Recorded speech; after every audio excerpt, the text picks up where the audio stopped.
The story kicks off with a guy named Walden Dean, who works as a stenographer in a courtroom, typing really fast. Right now, he's in a typing contest, aiming to beat the world record of typing 361 words in a minute. So far, he's typed 343 words. Later, on his way to court, he meets his friend George, who has some difficulties with his mental abilities. Walden shares his excitement about the typing contest with George. But George warns him that today's court case is about a really bad guy. In the courtroom, we learn about a man named Bolt, who did something awful. He burned his 3-year-old daughter in an oven because she washed her doll's hair. The judge, Boyle, is shocked and charges Bolt with first-degree murder, sentencing him to death. Strangely, Bolt just laughs at the serious charges. After court, Boyle and Walden grab lunch and talk about how severe Norman's case is. Boyle wonders why Walden is so into the typing contest. Walden explains that having a goal keeps him going, but Boyle suggests he should think about finding a nice girl and settling down. When Walden gets home, he cleans his typing machine and writes about his day. The memory of Norman's case makes him sick, and he rushes to throw up. Before bed, he prays to God, feeling disturbed by the suffering he witnessed. He can't kneel tonight, blaming God for being absent during the little girl's agony.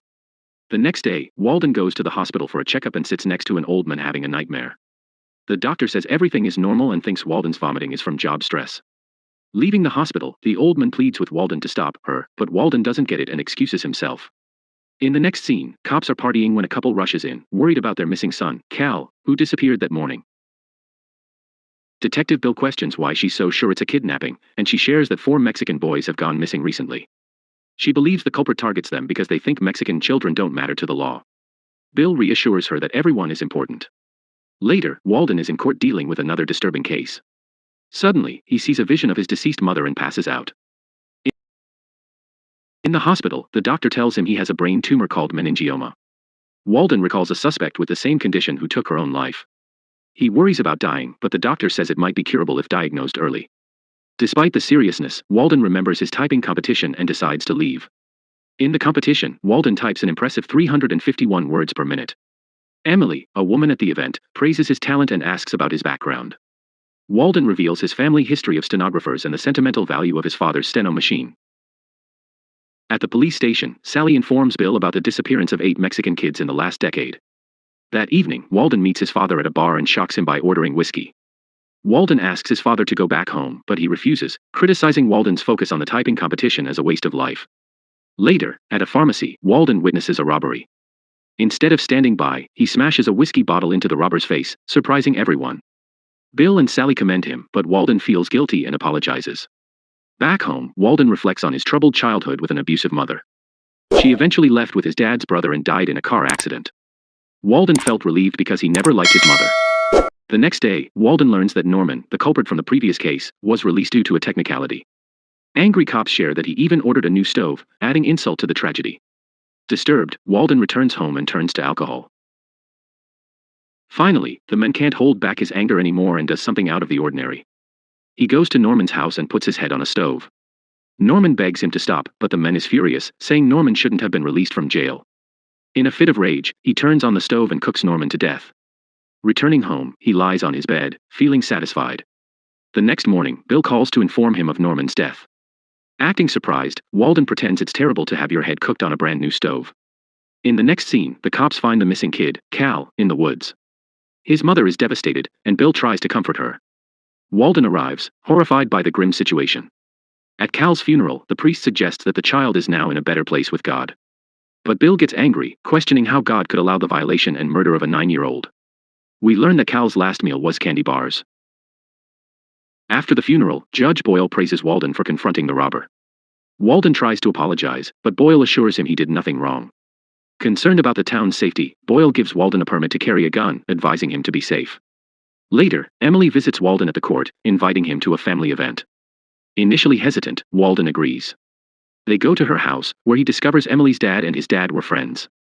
Emily's father expresses shame for what Walden's mother did, and Walden bluntly acknowledges his mother's questionable reputation. Afterward, Emily drives him home, and as she leaves, she surprises him with a kiss. The next day, Bill and Sally visit George, asking if he's seen anything suspicious. George claims he hasn't but agrees to share any information about Cal's murder. He mentions a bad man in the upcoming court case. Detectives notice the candy bar in George's hands, the same one Cal had before he died. In court, a nurse named Catherine is accused of beating patients to death. Walden recalls the old man from the hospital who pleaded with him to stop her. Many patients died from similar injuries. Boyle questions if anyone witnessed Catherine's assaults, and with no evidence or credible witnesses, she's released without charges. In the evening, Walden, fueled by anger, confronts Nurse Catherine at the hospital. She confesses to her crimes, and Walden brutally beats and chokes her to death. The next day, Bill and Sally find the gruesome crime scene. Sally seems to suspect George, but Bill defends him, explaining George's limited mental capacity. In the next part, Emily and Walden plan to enjoy a jazz concert together. However, Walden suddenly spots what seems like his mom in the crowd and gets really upset. He leaves without explaining, leaving Emily surprised and confused. Meanwhile, Bill and Sally are watching over George, who's spending time with a little Mexican kid. George shares a candy bar with the kid and takes him home.